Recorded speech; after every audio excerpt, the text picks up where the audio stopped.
Laugh track, episode whatever, Pete Lee, in February of 2020. And here we are. This is it. My guest is taking a seat after doing an off-air introduction. Yeah. This is episode 369 of No Laugh Track Podcast. We are here at, the first week February here at Acme Comedy Company. I'm Justin Severson, the host. Doing something new this week, holding the microphone. We've done 368 episodes. Pete Lee, I'm talking to Pete Lee. Yes, we're on episode 369. The position that people glorify, but nobody does. Or once, and then they realize they don't like it. Yeah. It's uncomfortable, like showering together. I can't breathe, and it smells. This is weird. So speak new thing, holding the mic. We'll see how this goes. What did you do before? Mic stand? Mic stand. I hate mini mic stands because you're always hunkering over the table. It's never tall enough. You always want it to go taller so that you can sit up. But it's basically like the collapsed long mic stand. So the truth is, I'm actually really glad that Brandon suggested that I go without the stand this week because I watched a little bit. I watched some of last week's episode back, and it's obnoxious watching me deep herky jerky back and forth on the thing. So this is gonna be the end of that. Yeah, you look like it. Whenever you're using one of those desk, what do you call them? What did you call them? Types of mics? Oh, I don't know, just a mini little tripod. Mini tripod, desktop thing. You look like you're testifying in front of the Senate. Like, yes, I can confirm that question. Yes, we have No, yes to that. Yes. As a matter of fact, we forgot to do the swearing in before we started recording. Oh, I know. So if you don't mind, Brandon, bringing the Bible out, and we'll do that now.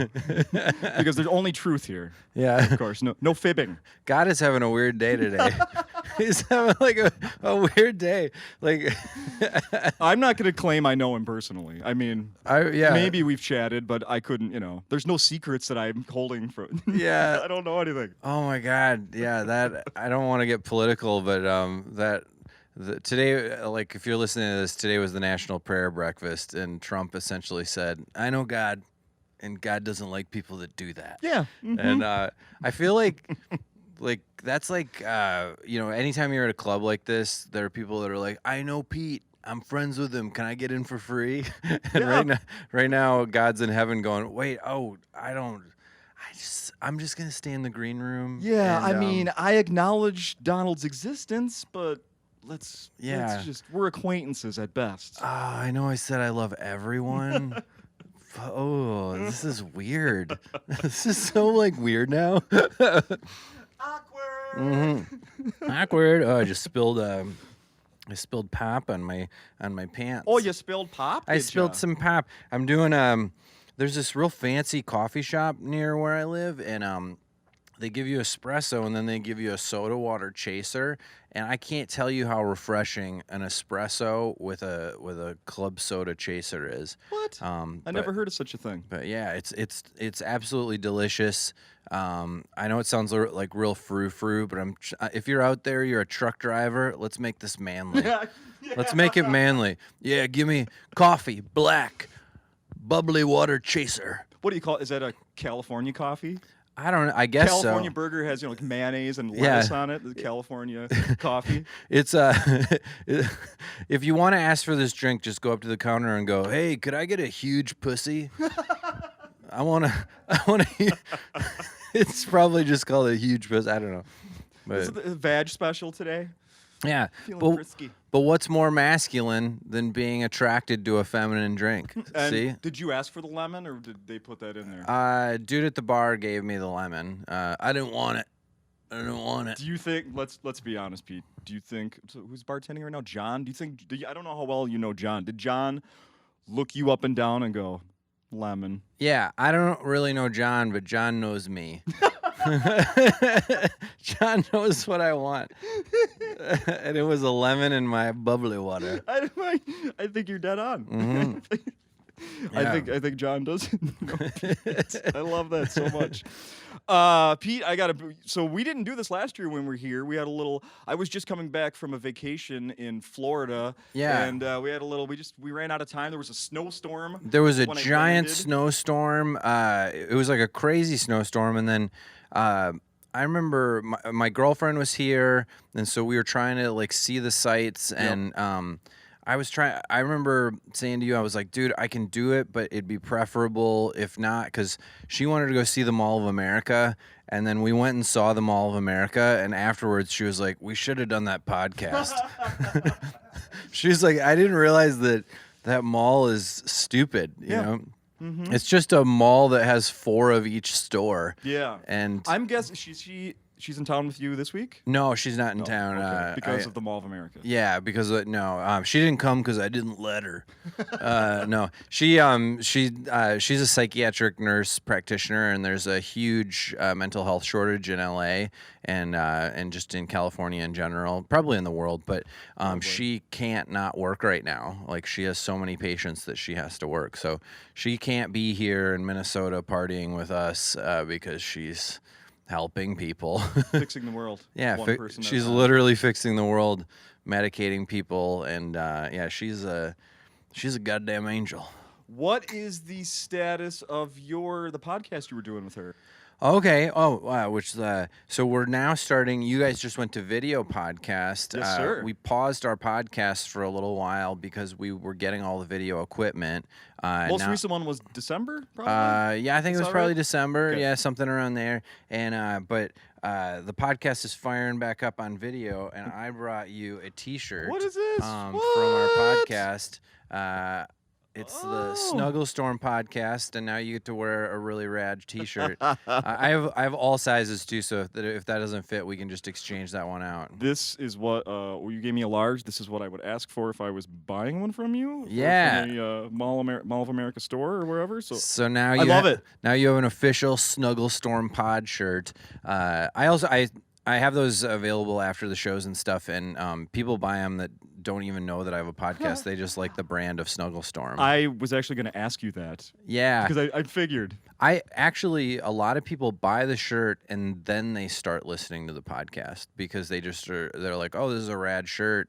And then, oh, maybe I'll give the podcast a listen. And the podcast is it's like half comedy, half mental health, because it's the podcast her and I do together. Yeah. So a lot of times we don't dictate that the comics have to talk about their mental health issues and stuff, but usually, given the opportunity to sit down with somebody like Jamie, they have a million questions, and then it just kind of goes there. Yeah. Have you found a comedian that doesn't have mental health issues? Not a damn one. No, we're all crazy in some weird way. I mean, personally, I have anxiety. I've always had anxiety. Yeah, and, I got to say right now that I love, and I've talked about it many times in the past, your appearances on this podcast. I love how open you've been. Oh yeah, so honest about stuff, and let's get into it. So I've been through a lot of therapy, and now I'm discovering if I want to do like a general anti-anxiety medicine. I do this medicine when I'm on like the Tonight Show or like big TV appearances called propranolol, and it's a heart rate medication that basically kills all of your fight or flight. Like, somebody could be shooting you with a machine gun and you'd be like, these bullets are amazing. It doesn't slow down your cognitive ability like a Xanax or a Klonopin would, but it just kills your fight or flight. And so, like, when I'm out there on the Tonight Show, I'm like, oh, there's the Roots. Like, I'm just, oh, Jimmy, that's my friend. And I'm so happy when I'm out there because I have no anxiety and I'm just experiencing it like I would if I was really enjoying myself. And how are you not taking those pills every day? Because it's a heart rate medication and I already have a pretty low heart rate. So the day after propranolol, it's like I wake up and my whole body is like, and so You're just drained? Just drained. And there are people, like, if you have a high or like generally elevated heart rate, you could take propranolol every single day. It's called a beta blocker. Okay. And but I just am not somebody that can take one every day. Some people literally take it daily and it works for them. I was that little that little pocket in your jeans. Yeah. I call that my emotional parachute because I always travel with a propranolol in that pocket. I have a propranolol, I have a Klonopin, and then I have a GABA, which is like an herbal, like an herbal Xanax kind of a thing. And so if I'm out and about and I'm having a lot of anxiety, I know I can pull the ripcord with one of those things, and it gives me less anxiety just knowing that it's there. Yeah. But yeah, the How quick do those hit? Propranolol hits within like a half hour. Xanax, Klonopin, that can hit within like 15 minutes because I have the quick dissolve ones. But I don't know, like I've noticed that there are situations where I can be having like a good anxiety day, and then next thing I know, I'm literally like sitting at a table, at the Comedy Cellar or at the Comedy Store across from the most famous person ever. Yeah. And sometimes I feel so cool in that situation. Other times my brain is like, like, all right, yeah, okay, Really? now I'm good. Yeah. But I don't know. But that's why I have my own psych nurse practitioner that's not Jamie. In California, you can't prescribe to somebody that has your same address, and so That's written somewhere in law? Yeah, it's written in law, and so I have a psych nurse practitioner, and she's like, yeah, if you're walking around with a parachute, maybe you need like a general anxiety medicine that can just kind of, you just walk around with. And Yeah, I'm kind of surprised you don't already take one. I think it really is like, for all that I preach that people shouldn't have like machismo and all that kind of stuff, I really think that like my own ego is like, I don't need that,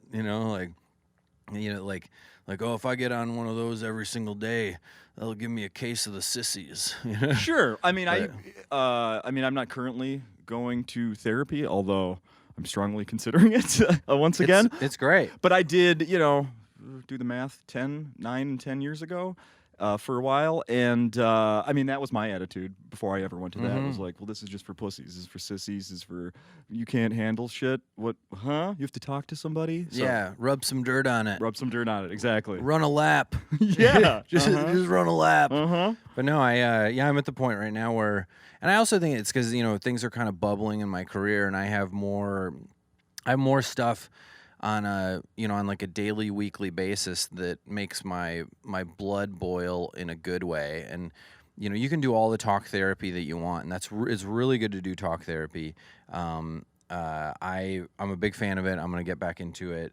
But sometimes when you're having like 2 meetings with NBC in a week, it just you're basically having 2 giant job interviews with your dream of all dream jobs that maybe 0.0001% of people get to do. Yeah. And you just don't want to freak out and ruin that opportunity. So you manage your anxiety with some propranolol, and you try to do all the like healthy thoughts that you can.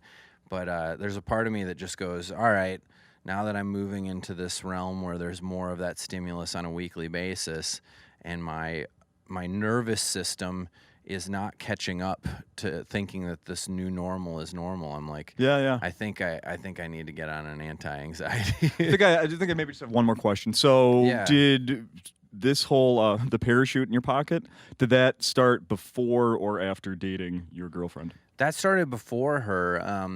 So I had all these prescriptions before her. But one night, and this sounds like I'm name dropping, but I encourage name dropping. All right. Pete, so please, by all means, please. I was at the Comedy Cellar, and John Mayer was there. Oh, and, but people I've heard of it. No, I'm kidding. Yeah, and my which by the way, I love him so much, and he's a great guy. And he just sat down with my friend Nikki Glazer and I, and he had dinner, and he was telling me, because he's sober, but he said that he still will put like a Xanax or something like that, like an anti-anxiety thing in that little thing. And he's like, yeah, I call it my parachute. And so ever since then, I was like, dude, I need a parachute. In that moment, I felt very comfortable with John Mayer because he's such a warm, introspective guy. Sure. He has a lot of empathy. But it could have gone the other way. If John Mayer was a dick, I would have cried. I'm surprised he wasn't like, but then when I travel with the dead, we got whole other shit I take. Yeah, we got a lot of other stuff. He did tell me a few things about drugs in that convo, but I feel like I would be a jerk if I shared them. I'll tell you after this, but I'll just say this: he does a really funny thing with drugs. Okay. Yeah, is Okay. what I will say. Sure. And by that I mean, kids, he just says no. Speaking of that, I loved your interview in High Times. Oh yeah, that was so much fun. My friend Steve Ladden, he came to our pool party. We had a 4th of July pool party, Yeah. and of course it's 4th of July. I was drinking whiskey and smoking weed like Willie Nelson. It's legal in LA, and this guy had really great weed, and I was like, "How do you have such great weed?" And he's like, "Oh, I write." He's like, I write for High Times. And then I started telling him about my grandma that owned a bong shop when I was growing up. And then she fought the federal government because my grandpa taped a baggie of tobacco to every single water bong and put a label that said the tobacco water bong. And that court case, along with a few other court cases similar to it, were what made bongs legal in America. So my grandmother was, like a pioneer in the pot revolution. And, her... at the time, I don't know if you guys have ever, if the people watching have ever watched, there's a great documentary called just Marijuana on Netflix. It's either marijuana or cannabis, but they basically talked about how the government was stigmatizing marijuana as like a black drug, and it was like a subtle, it wasn't so subtle, but it was essentially like labeling marijuana as a black thing because the black community liked it. They didn't really have a problem with marijuana. They had a problem with black people. So they figured out a way to lock black people up. And so my grandmother, not black. She, one of the things that she wanted to do is she wanted to put a white face on marijuana. So because she's one of the reasons why the bongs became legal because, she essentially was like, no, this isn't a race thing. This isn't, you can't just lock people up for this. Like, this is a white thing. I am a white grandmother, and good people like this. And, black good people, white good people. And so it was an oddly important case for race and marijuana. And I don't know. How much did you know about that growing up, though? Okay, so I knew almost nothing about that growing up. My grandmother, she died, and my brother. There was always rumored because my grandma always smelled like weed, and she always had she was always like smoking something and had a whiskey, and like she called it being on a float. She was like she'd be like, yeah, you don't get too drunk or too whatever. You get a good float going. Okay. And when she died, they went to clean out her store, and my 2 older brothers went with, and my brother, Rob, who was a pot enthusiast, was like, dude, we have hit the mother lode. I knew it. I knew that her store was a bong store. Oh my God. And, anyway, but I was in Vegas with my dad, for my nephew's wedding. It was like 4 years ago. And my dad is like a lot of other dads where he has 10 stories and he's told them in rotation over and over and over again for, at that point it was 38 years of my life. Sure. Oh, not this one again. Yeah, okay. Oh, Dad, really? You went to see a relationship counselor and you learned that there has to be a me before there can be a we? Good. Wow, Dad. Oh, wow. That's phenomenal. I'm so glad that I know that. So we're at the table, and my stepmom was like, Bill, tell him the Rolling Stones story. And I was like, you've been telling me the me before there has to be a we story forever, and there's a Rolling Stones story? Like, I was like, Dad, this is insanity. You have to tell the Rolling Stones story. And my dad's like, well, I don't really like to talk about it, because I'm a Christian man, and it involves marijuana, and I'm not really an advocate of that. And I was like, Dad, we know Christians are storytellers. Yeah, Christians are storytellers. Like, have you ever smoked too much weed? It makes you see Jesus. Like it brings you closer to God.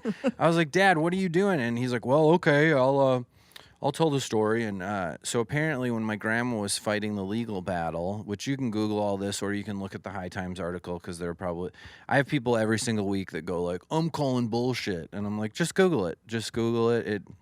It is what it is. But my grandmother was like at the weed store, which was then shut down because the government shut it down, but she physically entered the premises. And the Rolling Stones were there doing a concert. And my dad and my grandpa and my grandma were in the weed store. And apparently the Rolling Stones just came in.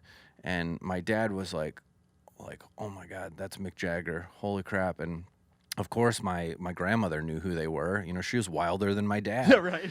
And they're like, hey, you know, we heard that you guys are fighting a court case, and we just wanted to help. So they brought my grandma, my grandpa, and my dad on stage at their concert in Oklahoma City, where the bong shop is. If you want to look it up, it's called Lady Ann's Oddities.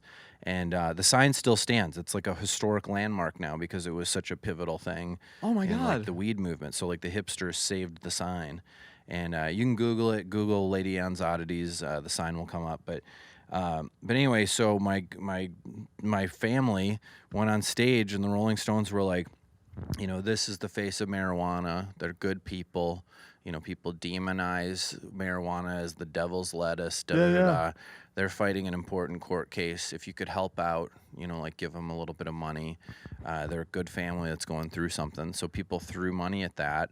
They ended up getting a good lawyer. They won the court case, and the rest is history. But I was like, just sitting there, and my dad's like, well, say something, you know, because my dad was afraid that I was judging him. And I was like, yeah, I'm judging. Like, you've been telling me the same 10 stories, and you were on stage with the motherfucking Stones. What? I'm like, oh my God. And it was the coolest story. I've never thought my dad was cooler. Right. But he feels shame over it, you know, because he's not a marijuana guy. And recently, him and my stepmom, they legalized CBD, and now they take CBD, and he really benefits from it, and he loves it. And Does he explain the difference to you though? Like, this is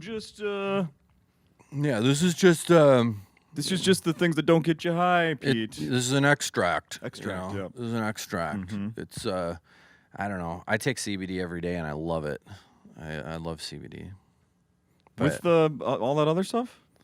With all that other stuff? Well, that stuff is on an as-needed basis. So usually the only thing that I take on a daily basis is the CBD. And when did you move from New York to California? It was June of 2018. 2018. Okay. Yeah, I met my girlfriend on an airplane. I don't know if I know that. Yeah, I met her on an airplane. I was flying to LA, and I met her, and we didn't date at first. We didn't date for a long time. We just kept in touch via Instagram, and it was like, you know, we wrote each other every once in a while, and I was dating just the worst. Dating is the worst.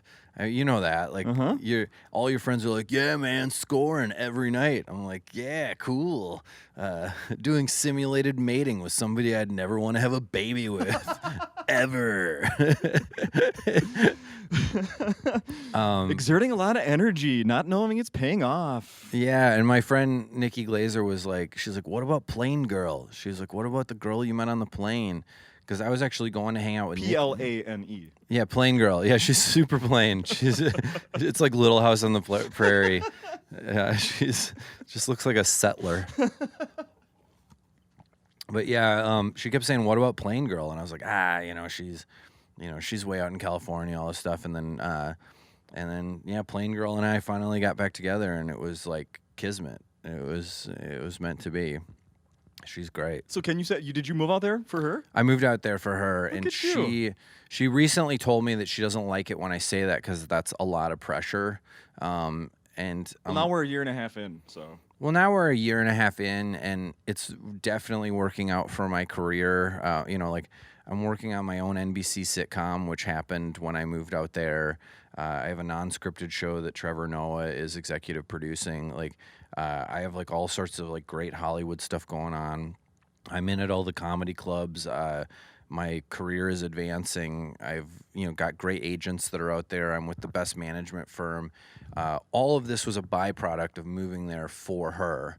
And Wow. as one of my agents put it, she was like, one of the reasons why we signed you is because you didn't move out here like, I want to be a star. You moved out here like, I'm so into this girl, and while I'm here, I might as well take this meeting.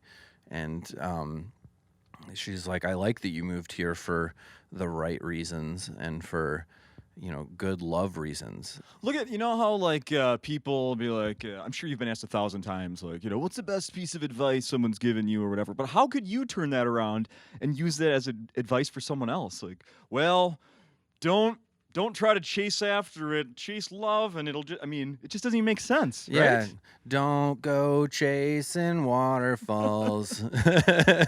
Chase love. Chase love, and then you might get a good gig out of it. Chase love. Brought to you by Chase Bank. No, I don't know. I would say, try to.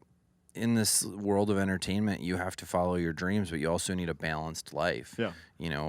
Otherwise you don't have anything to create art about.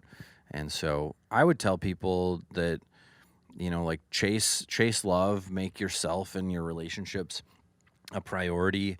There's more than enough time in the day that you're probably being lazy, that you could work on your art. And you're just making excuses. Yeah, for sure. So I think that, I would say, chase love. Are you missing New York? I do miss it. I go back there all the time. I'm going back there in 2 weeks to film the TV show I do for Comedy Central this week at the Comedy Cellar. It's coming back. Yeah, season 3. Nice. They can't do it without you? They can't do it without me. I got to fly across the country. Jeez. They don't have enough comedians in New York? Yeah, gosh. No one took your spot? Nobody took my spot. Well, I for right now, I'm only doing the first couple episodes of it, and then I don't know what I'm going to do for the rest of the season because I physically can't fly back and forth across the country for $1,300 a week. That's what they pay. They pay scale because there's something in I don't know if this is boring or interesting to people, but a lot of times when they do one of those shows where there's a lot of talent, they do a contract called favored nations, and favored nations means that if you and I are doing the same show, and Brandon and other people, there's no negotiation. Like it is what it is. It is what it is. Yeah. Everybody gets the same thing, and nobody can possibly get more. Otherwise, the whole production is not SAG-AFTRA eligible. Okay. And it's because they clicked that box when they created the contracts, and so everything is favored nations. That being said, the production. If one of the producers wanted to go out and buy a $5,000 computer and charge it to the production, they could do that. But we as the talent can't make a penny more. So I've gone to Comedy Central several times and been like, hey, can I just get some travel? Because I'm spending $700 to fly here to do the show. I spend more than $500 in hotels to just be here. So I'm basically paying... I'm paying like $200 to $300 to go film this show. Yeah. And, I'm also writing 20 minutes of material. So to be on for 2 minutes. And I'm really doing it for the love of the game because I love creating material. Yeah. I love seeing all my friends back there. I love hanging out. I love the Comedy Cellar. I love the Comedy Cellar like I love Acme. I feel like it's one of those special places on earth where all the wood in here has absorbed so much creativity and laughter and joy and and pain, and it's a great place. So I go back there for the love, but it's definitely not for the money. And right now, cable TV, not doing it for the viewers. So I'm doing it for the love and the exercise of it. But yeah, season 3. Nice. Season 3. Nice. Can you say anything more about you said a few things about NBC something. Can you say anything about that stuff? Yeah, so so Jimmy Fallon is producing my NBC sitcom, which is really great. Right now they're in the middle, or not the middle, they're at the tail end of negotiating the contract for it. So as soon as the contract gets signed, we move forward in production. But I already have a showrunner. We have an executive in charge at NBC. We pitched them an idea. They love it. And I'm hoping that I can have the last sitcom on television. Yeah, really? No kidding. Yeah, but Is there a sitcom that you watch these days? You know, honestly, I don't watch any sitcoms, but I do love the sitcom. You know, like I still watch reruns of Everybody Loves Raymond and Seinfeld and you know, even like MASH. I'll go late at night, I'll be flipping through the channels. I don't even know what channel MASH is on, and if I see MASH, I will watch it. Yeah. You know, that's how great that sitcom is, but so I guess I am watching like classic sitcoms, but I'm not watching the current ones. But the current sitcoms are so overwritten. I don't feel like there's enough heart in them. I don't think that the characters are relatable. I think that the majority of the country does not relate to the life and characters of people who are set in LA or New York. Like, I think so my sitcom is going to be not an LA based sitcom. It's going to be shot in LA, but it's going to be in Wisconsin. Oh, okay. That's going to be the setting of it. But so it's something kind of based on your life, I'm guessing? Yeah, based on my life. I can't say much about it, but I figured. It's a Midwestern, multicultural, multi-camera sitcom that I keep saying that it's going to be like Roseanne, but if Roseanne was likable. And I'm not saying that Roseanne's not likable, but come on, Roseanne. Everyone knows what you mean. Roseanne's kind of an asshole. There's you know, some abrasiveness there. yeah, she's abrasive, and that's why people liked her. Yeah. But no nonsense. yeah, I'm gonna tell it like it is with my shrill voice. You know, but. And that being said, I mean, she's been on the Acme stage many times, but she cut her teeth here back in the days. Yeah. So, Well, that's exciting. yeah, it's very exciting. It's exciting. It's overwhelming. It's so cool. It makes you want to keep a parachute in your pocket. Yeah, it right? makes me keep an anti-anxiety parachute. Yeah. And when I talk about all the anti-anxiety stuff, like, it sounds like I'm unhappy. Like, I've never been happier. Like, I feel like I'm actually doing things for myself to be able to exist in these situations where I can enjoy them and be present and and feel good in those situations like you probably should. Whereas whatever it is with my brain chemistry, my anxiety, you know, things from my upbringing that would possibly pollute that environment, now they're not. And life feels good. That's you know? awesome. How have the shows been this week? Oh my God, they've been phenomenal. We've had 2 so far, and they, my God, this club is so great. You know how they do the crash and burn? Are they doing that here soon? Yeah, next couple months. Next couple months. So I don't know if the crowd that comes here knows this, but I've done crash and burn before. Yep. And this club is like a big, you know, material generating place for me. Okay. So I quietly do my own crash and burn week every time that I'm here. So I've already written probably like 20 to 25 minutes of material just since Monday. Wow. And then I've been trying it out and doing it. And like last night, I worked on it really hard yesterday. I went back and turned the screws, and it's so fun. Like that sounds like a jerk move to say like it's so funny, but No. it is, and I'm really proud of what I've written, and then I'm just gonna keep turning the screws on it, keep folding more material into it, taking stuff out. But yeah, by Saturday I hope to have like a new 30 minutes from this week. Nice.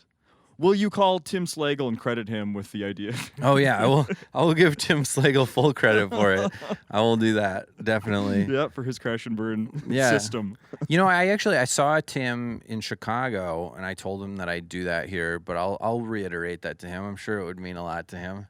Hey, so I need to know, we talked about your mental health already. I need to know what's going on with you had some fish scales removed from your arm? Oh my God. Explain to me what the hell happened. Yeah, because so that sounds awful. Well, the little thing I read that you wrote on Instagram, it sounds terrible. do you want to see the scar? Yeah, Should we start out with the scar? Hold on. Sure, I think I do. And hey, Brandon, while he's pulling his arm out, can you give me an idea of how much time we've done? I forgot to check. Okay, thank you. Do you see the scar? Yeah, well, that doesn't look so bad. Yeah, so there were like 28 stitches in there because they did the surgery on it. So long story short, I had sea urchin in my arm.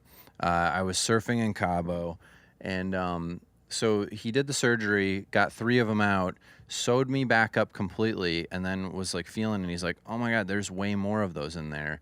And he opened it back up, but because he opened it up twice, he had to like put the most stitches in a confined area, and it looked gnarly. I looked like I had like beef jerky elbow with all these like purple stitches.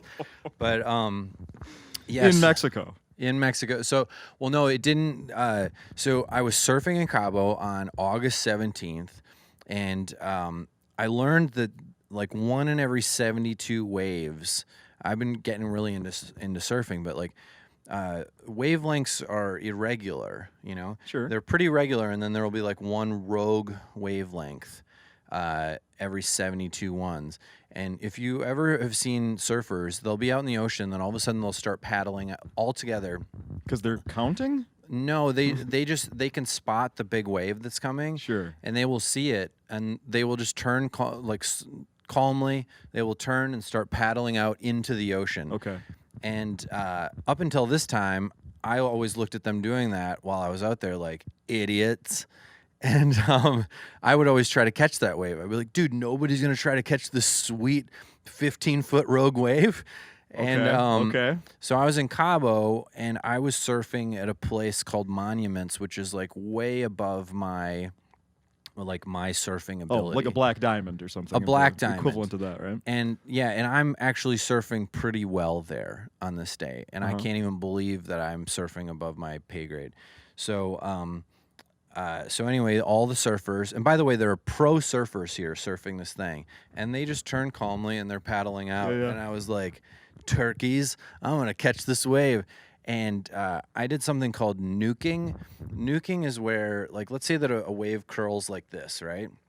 Nuking is where you get into the wave and then you fall at the bottom of it hard, like you face plant. And then not only do you face plant, but then the wave takes you over and it bashes you in, and then you can actually like see the person being washing machined over and over again. Yikes. So yeah, so you face plant, and then that's the beginning of the bad part. and part of this washing machine motion is that it can kind of grind you into the surface of the ocean, which in this one it's this like coral reef that has a lot of plant growth over it. One of the things on this is sea urchins. They're little sea porcupines, and they sit there. And so while I was rolling very gently, my elbow just like kissed this rock, you know.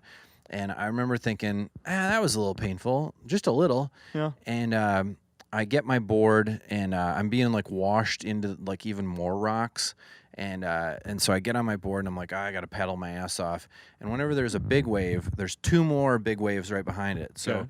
I have to duck dive into 2 more waves.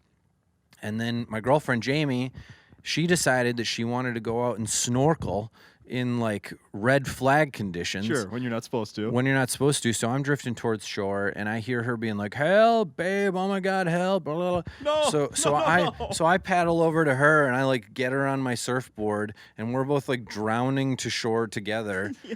And we get on the shore, and we're just like laying face down in the sand, panting. And she's like, "Babe, your elbow." And I look, and through my rash guard, there were like 8 like sea urchin spikes, like I was in surf mode. That makes my skin crawl, Pete. Oh man. Yeah, my elbow was like metal. Yeah, right. Like metal, man. Yeah. Is that a mohawk? Yeah, it had it was like, I was like, oh my God, this is crazy. So I was like, what should I do? And my girlfriend's a nurse. She's a psych nurse practitioner, but she's also she's a nurse practitioner. So that's one level below a doctor. And so she knows a little bit about a little bit, and she was like, you need to go to the resort. You need to go to the doctor immediately. Yeah. So I ran upstairs, and I was like, do you guys have a resort doctor? And they're like, oh, yeah, we do. And this dude comes up, and he looked like they just put one of the bus boys in the doctor coat for the day. And I was like, "Hey, so you're a doctor?" And he was like, "Yeah." And See? yeah, and he has a bottle of saline that he's squirting at my arm, and then he has tweezers. And I was like, "I don't think this guy's a surgeon." And he's just like pulling the things out, and I was like, "Hey, are these poisonous?" And he goes, "What day do you leave?" And I go, "Tomorrow." And he goes, "Nah, you're fine." No. Yeah. Bad sign when he answers with a question. Bad sign, yeah. So I was leaving the next day, and we got home, and then the day after that, I went immediately to my doctor, and my doctor is this Russian dude, and he's like, "Well, so you have a sea urchin in your arm. I've seen this before. You know what they say about that? You soak it in vinegar. It pulls the spikes out of your arm. No surgery. You're fine. So first of all, he takes my blood at that juncture Yeah. to see if I had like a blood infection, whatever. And I was getting just like random chills from it and like random doses of the venom or a bacterial You're infection. probably thinking, what do I have, cancer or something? Yeah. I'm going down all these like, Google and YouTube rabbit holes. Yeah. Seeing cases where a guy got stung by a sea urchin in his foot and then he developed a spine tumor and died 3 days later. And I'm You have going, gills now? Yeah, I'm like, what in the hell is this? Am I going to become sea urchin man like Spider-Man where my DNA is part sea urchin? You're craving salt water? Yeah, I'm like, what is this? And so I just kept going back to the doctor, and he's like, "Are you soaking it in the vinegar?" And like, the popcorn bowl. I had those giant jugs of vinegar at the grocery store where you're Just like, bought one recently for cleaning, yeah. I'm like, who's buying that? I'd buy 4 at a time. And the cashiers of the grocery store they were looking at me like, "Are you some sort of like new Unabomber? Like, I don't think anybody's supposed to be buying that much." Or are you getting drunk off this somehow? What's yeah, going on? I was probably on a watch list. I don't know, but yeah. I was just soaking my elbow in the vinegar every single night, and it wasn't working. And so along this part, there were like 3 bumps, and I was like, I gotta have these out. I kept going back to the doctor. He'd take blood. He'd be like, "All right, yeah, your blood's showing that you're fighting a little infection, but it should be fine. Just keep waiting." So finally, we were gonna go back to Cabo. We were going back to Cabo on vacation, and I was like, I need surgery. And I go to see this surgeon, and he does an ultrasound on my elbow, and he's like, "Oh my God, you have the worst infection in your elbow.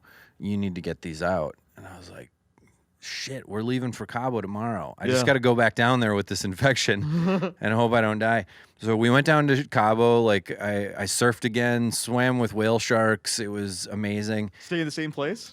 Stayed at the same place. It was incredible. Flew back to LA. The next day, I had surgery on my elbow, and he said, he's like, you had 8 different infections. Like when you have a sinus infection, you have basically like a thing like the size of the end of this straw that's like an infection in your sinus, and your body is like wasted tired just trying to fight that, sometimes with antibiotics. So when you have a foreign body in your arm, your body will create almost like a little tic-tac of your immune system creates like a little tic-tac of tissue around it where it just eats the thing slowly over time. And so when he went in there, he's like, "Yeah, you basically had like 8 Tic Tacs that I had to scoop out." And he's like, and I was so tired. I was so tired all the time that I was like, do I have Lyme's disease? Like, am I getting cancer from this? Like, what is? I thought something was seriously wrong with me, and mentally, I couldn't even think that this could be that. Right. You're thinking. I mean, most people think you're from Wisconsin, have lived in Minnesota, more likely it's a tick. Yeah, it's a or a tick or mosquito. something like that. But yeah, I had sea urchin limes, and then I did the surgery, and they completely shocked my system with like intense antibiotics, and then yeah, I mean that was almost a month ago, and I'm totally fine now. I have a cool scar. Yeah. But I had to immobilize my arm for 17 days because it's an elbow surgery, and that tissue has to heal, so it has to stay still. And so I had to walk around with this air cast that was wrist to shoulder. Oh, that's uncomfortable. It was awful, but I joked around that that like because I had this fabric cast, it looked like I was training police canines. Ready, bite. Yeah, like you ever see those videos where the dog's running in slow motion and the guy's face is like, no, no. Even when they know it's coming, it's terrifying. Mhm. Yeah. Wow. Okay, you're all better now. That's good. All better now. That's good. That's How good. have you been, by the way? We've talked about me for the like 45 minutes. Well, and I've I been want- here for all 300 and some episodes. You haven't been. Yeah. I have a new baby at home. You have a new baby. She's almost 6 months old. Pete. Holy moly! Mhm. Oh wow, that's great. I have a 13-year-old, 11-year-old, and almost 6-month-old. Wow, 13-year-old, 11-year-old, and 6-month-old. Wow, that's phenomenal. Yeah. Healthy, happy. Uh-huh. Yep. Dude, that's so lucky. Yeah. That is. So there are so many people out there in the world that physically can't have kids, and your body's just like, I'll make another one. A friend of mine tried for several years to get pregnant, and they're gonna have a baby in the next couple months, twins. But I actually went through a thing where I held back the information that my wife was pregnant while he was trying to get his wife pregnant because I felt so shitty. Like, we didn't have to try much, and it happened. And you're trying super hard, and that's not fair. And Well, yeah, you don't want to be like, we're having a baby, #brag, you know. Hey, you know how you can't afford a car? Lamborghini over here. What do you need my help? Yeah. You want me to plow her? I'm fertile. Wow. He turned me down. Yeah. Turned me down. Yeah, so that's what's going on with me. Is I have I'm so proud of you. I'm so happy for you. Thank you. How do the 11 and 13-year-old? How are they responding to the new baby? Are they protective? Are they mad? When they're with me part time because they spend time at their mother's house as well. So when they come to my house, they directly go to the baby, want to hold her, see how she's doing. That's cool. Changing poopy diapers. They're not holding off on that, which I appreciate. So They're doing that? they're doing it. Wow. Yeah. Oh my God. The only thing is that my 13-year-old just the other day was like, "You and Ashley should go out soon so I can babysit." I said, "So I could pay you?" Yeah. I'm like, You're like, I will pay you not to be alone for the day with my newborn. Yeah. Like, it's not in the budget right now. If I ask you to watch her, you're doing it for free. Thanks. Isn't that funny though that when we were kids, I remember my brother being like 13 or 12 and babysitting me, and nowadays that's like call Child Protective Services, right? And like in the 80s, that's what that was, but yeah, nowadays it's you're like, no, I think I might get in trouble if I let my 13-year-old do that. Oh yeah. What age does a kid have to be when they can babysit? Morally or ethically? Like, what is that age? I think it's right around 12 or 13, depending on Really? how Okay. long. Yeah. Wow. Okay. Yeah, So depending- 12 or 13, they can watch their younger sibling. Yeah, people do that. Yeah. Okay. My daughters have some nieces that they'll babysit. They're young. They're 2 and under, and they go and watch them for a few hours. Okay. All So right. yeah. That's good. You Yeah. interested in babysitting at all? You have some free time this weekend? You know what's funny is I nannied. I don't think that I have free time to nanny this weekend, but I really want to come see Pete Lee. Could you watch Yeah, my could I- daughter? what if she's just on stage and you know that like rocking thing? Oh, yeah, we go. I just have her on stage and the crowd will laugh really hard. I'll be like, shh, the baby. She's sleeping. Come Yeah, on. we're doing a quiet comedy show. Just the baby. Yeah, when I lived here, there was a family that they lived on White Bear Lake. Yeah. And I would actually nanny for them, but they were on the water ski team, the Twin Cities River Rats that I was on, that I skied for a long time. Oh, yeah. And so nannying them was basically like I would stay there the weekend when they'd go on a vacation. And then we would just wake up at 7 and go water skiing. go water skiing and wakeboarding That all sounds day. awesome. and then they'd take a nap because they were exhausted, and I was like, so that was my nannying. Hurry up and wake up! Pete wants to go back on the boat. Yeah, it was just having a water ski camp. Yeah. And they paid you for that. They paid me for that. Yeah, they paid me for that, and then they also had this sweet house that was just so cool, and it was like a dream thing, and I was like, I can't believe you're paying me for this, but they'll probably come out this week. I was just gonna say, have these kids now grown up and come to your shows? Yeah, the kids that are grown up, one of them's done with college already. The other one's in college. They always had a hot daughter that was my age. That you better follow that up pretty quick. Yeah. Well, I'm not interested now because I'm in my dream relationship. But I remember at the time I'd be like nannying, and then we'd drive the boat back to the dock, and their hot daughter would just be laying out. I'd be like, this is hell on earth. This is terrible. Oh, that's fantastic. Yeah. She was like, I think she'd like just gotten done with college at that time, and I was in my like mid-20s. Oh yeah. So, yeah. Oh, those were the days. You were Pete as fuck back then. Yeah, I was Pete AF back then. Yeah, I was. Man, I'm so. Do you ever feel happy that you got to go through your like 20s without social media? God, yes. Oh my God. Yeah. I would have been, canceled so hard for just the dumb, drunken stuff that I'm going to go pee in the middle of the road. All of that would have been on tape. How about this, Pete? Just to be able to hide at home. Not like, yeah, I texted you 10,000 times. I called you 10,000 times. Yeah. You could actually hide out and be like, well, I didn't listen to your voicemail on my answering machine. That was a tape. Yeah, it was a tape. Yeah. The tape was broken. The tape ran out of storage. Yeah, it ran out of storage, so I just had to stay home and watch Caddyshack all day. Exactly. Yeah. No, between all the things that would have been recorded and, kept and shared and... Yeah, no. Yeah, hell no. I'm so glad that we grew up during that era. And I remember thinking when we growing up during that era, there was the generation before us that grew up in the 70s with like free love and sex, and like, HIV wasn't a thing, so they would just like screw like mad and then maybe get a shot in the butt.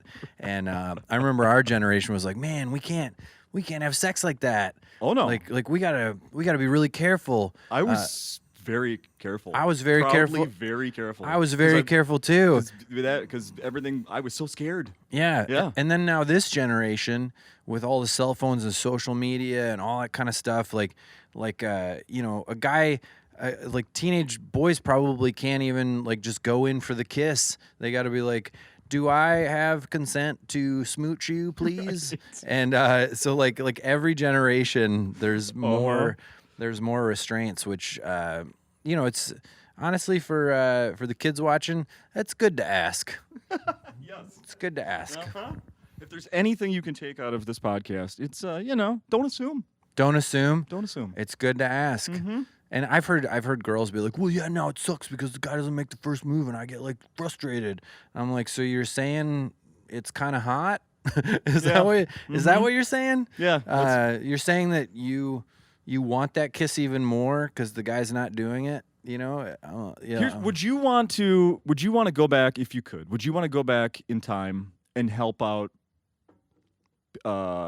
teenage or 20-something Pete in his relationships? Like any times you were like all the uncertainty and the nerves and all that, would you want to go back and help that guy out, or just let it play out the way it did? Oh my God, yeah. I would love to go back, and I mean, I love where I'm at now, so maybe I wouldn't want to change that. But God, if I could go back and tell 20-year-old me that I had this house at the U of M, that Brock Lesnar was our next door neighbor, and we would have parties, and the wrestling house would have parties, and like it was the coolest thing ever. And then I was dating this girl that just sucked. Like she was just like a fun sponge, and she wanted to move in together. So I moved out of this house with these great guys into this house with this girl that was like just mean, like she was like a mean person. And then she ended up cheating on me. She got a job at TGI Fridays, and there was this busboy that worked there that Not the busboy. Yeah, she ended up cheating on me with him, and then she ended up running off to Arizona with the busboy to live together, and Work at another TGI Fridays, no doubt. yeah, and I just wish that I wish I could go back and tell Minnesota Pete that at 20, just because he said like I love you to this girl who was mean, I wish I could go back and tell him like, hey, she's not a good person. I know that she's gonna go, you told me you loved me. Why won't you move in with me? I wish that I could tell him to go, well, I know you're saying I'm a bad guy, but it's okay to be misunderstood. And I'm gonna stay living in this house with these awesome dudes. Yeah. And Brock says I gotta stay. yeah. Brock says I gotta stay. I wish I would have done that. I wish I could tell 20-year-old me to do that. Yeah. Lewis, I don't know if this is all right that I say this, but Lewis that owns Acme was so upset about this whole thing while I was in it. I was like, Lewis, I think she's cheating on me. Our bed smells like Hugo Boss cologne. Oh, no. And Lewis, And you wore your car. yeah, and I wore your car, and like, how dare she? And it was so dramatic. Like now looking back on it, it doesn't even matter. But Lewis was like, he's like, okay, he's like, I'm gonna hook you up with a girl, and I'm gonna have her come over, and then she's gonna come home and catch you two together, and that can be her punishment. Like Lewis was like trying to be my advocate so hard, and I never did it because I was like, even in the face of her being a real bitch, I can't. Yeah. I'm still the nice guy. Yeah, right. I gotta retain my character. Wow. But I should have been like, in a very Minnesota way, I should have been like, hey, fuck off. Yeah. Yeah. Passive aggressively. Fuck off. Yeah, hey, fuck off.